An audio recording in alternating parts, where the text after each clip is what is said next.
asked the question about still challenge is because, okay, our project is to maintain a hotspot.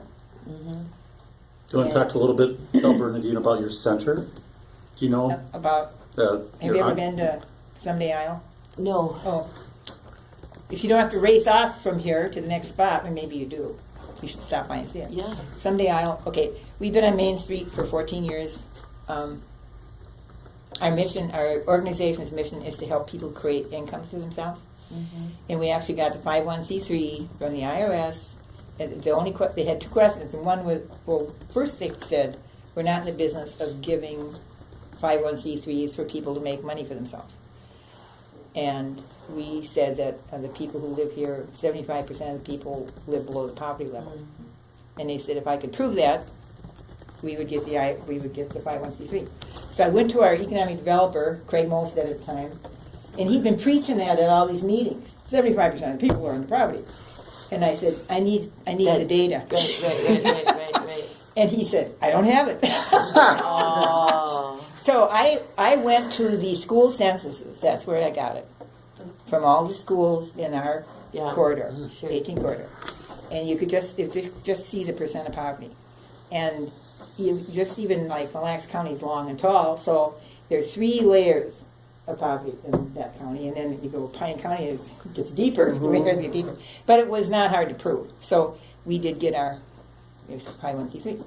So anyway, what we do, a number of things. We have a space that is dedicated to that. So we have a shop where we sell things that people make, because that is something people can do. We also rent space, affordable. I hope it's affordable. Yes, Penny's a renter right now. And we have different, ways for people to rent a space in our building to conduct their own business. Then we do training, and we organize as a nonprofit so that we could employ or provide a place of employment for jobs and training people. Mm-hmm. So we have just a whole range of things we do. Mm-hmm. And then we get involved in these projects. And now we'll go to the challenge. The challenge, which is because we are so small. For instance, when we write a grant, I always shake in my booth because it's hard to meet the deadlines, and typically the grant changes somehow. Once upon a time, there was a grant that we utilized from Blanda. It was a wonderful grant. It was to a woman in Waukon who did an art project. She had several art projects, and she wanted to develop an art studio space for the community. And the city of Waukon voted no. So there she was. She had all the plan and everything, all kinds of things. All the people in Waukon came to that meeting, mm-hmm. and the council still said no. So that was just at the same time that we were getting our hands on this building, which is way too big for our organization's needs. It was double the space we needed. And she came in as a renter. So she opened the art side. So in the beginning of our building, everybody's thinking it's the creative center on this side for art, and then it's People Studios, Someday Isle for marketing. So that's been our structure as long as we've been there. And what happened was she turned her Blandon grant into rent money for that space. So Blandon came down, someone from Blandon came down and audited our books and everything to make sure that we weren't profiting from this rent. And, so we were funded by Blandon. One of the first year we were in the building. To, I think, $3,000, I think it was for that year. But anyway, interesting. So everything we get keeps us open. That's what we're all about. We're about being open. So when we did this grant, I had a Vista and I had a jobs and training person who were capable of doing the work involved. And by the time the grant came around, we were in our summer seasons. We're seasonal people. So we go May to August, all we do is take care of the business. We can't do any projects because we are so involved in that. This is a seasonal economy. So when we got to August, my Vista was done, and we couldn't keep her. We tried a variety of ways to keep her. We couldn't keep her. And I lost my... She's working for Byerly's now. Yeah. Loans and Byerly's. Yeah. Good job. She's a foodie, yeah. Big time. And I lost my competent jobs and training person. Now, it's not a case of competence versus incompetence, and I have another jobs and training person.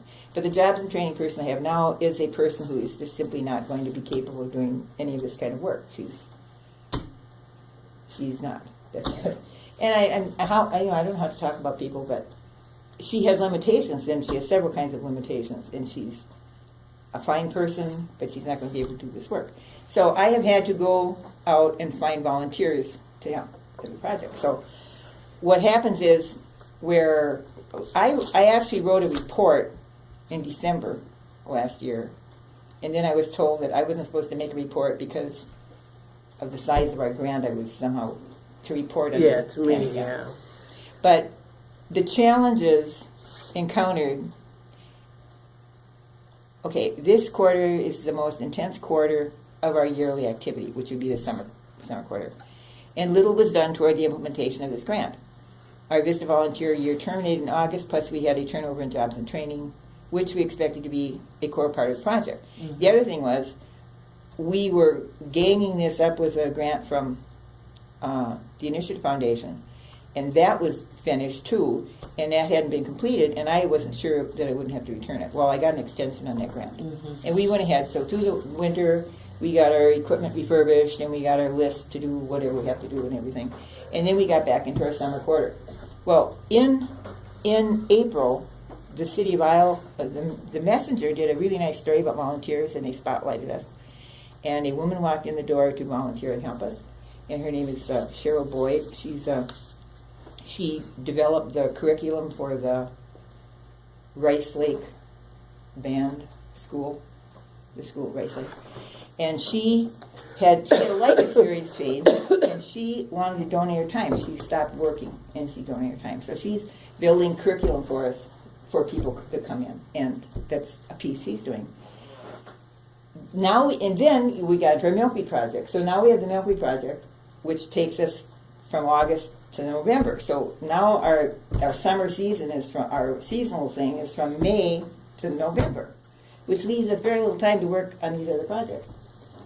So anyway, I'm thinking, well, are we going to have to abandon the project or not? And the next thing that happened is the Milkweed Project brought us another volunteer. And this is phenomenal because she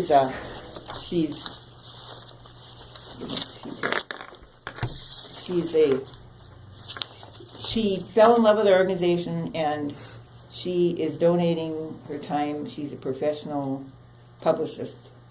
Mm-hmm. And she has all these, she wrote our public service announcements and things like that for the Milkweed Project.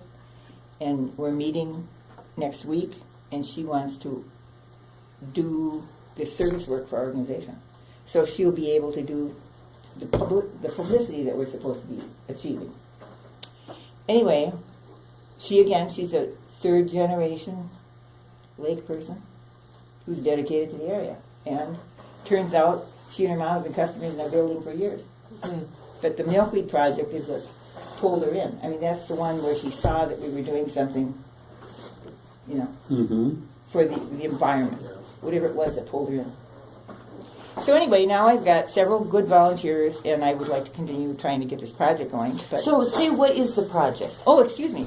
We have a hotspot, and then we are training people to work with individuals who want to learn to use the internet. So we're training trainers. And what happened is I lost my trainers to start out. But then will those trainers, then is the idea that they will go and be resources for local business people? Yes, here? and they're going to be resources for people here, but we're also talking about having a training that is available for other communities, people in other communities. So the training is something that can be transferred to other places that have a hotspot. For instance, like if Wilma's doing something, maybe part of our project could be doing training that could help people in Wilma Township who want to use the internet. And the thing that came out, the thing that's important is that, and maybe, I don't know, you can say something to this, Kathy, low income, people who are like coming to get, say, these computers we're supposed to distribute. Mm-hmm. It is hard to get them to go to get trained or to be consistent about training. Because I've sent people up here for Kathy's training, and it's a hand-feeding sort of deal, I think. until someone gets hooked. When they get hooked, you know. Yeah. And in our hotspot situation, yes, in fact, during this period, we've had some interesting people come in, like we've a vet who came in and he had lost his internet at home, he had to do job searching and stuff. So he was regularly using us until he got himself into his job. And then we didn't see him, and then he came back because he's changing his job and he's upgrading. And now he's actually volunteering. We've kind of helping him get into a situation where he'll get some grant funding for a camera. And he's got a history, his education, which was just recently completed, is about documentation. I mean, he's a history major who documents. So we're helping him get into that, you know, in the area. And it came out of his need, and it was sporadic. It wasn't constant. Sure.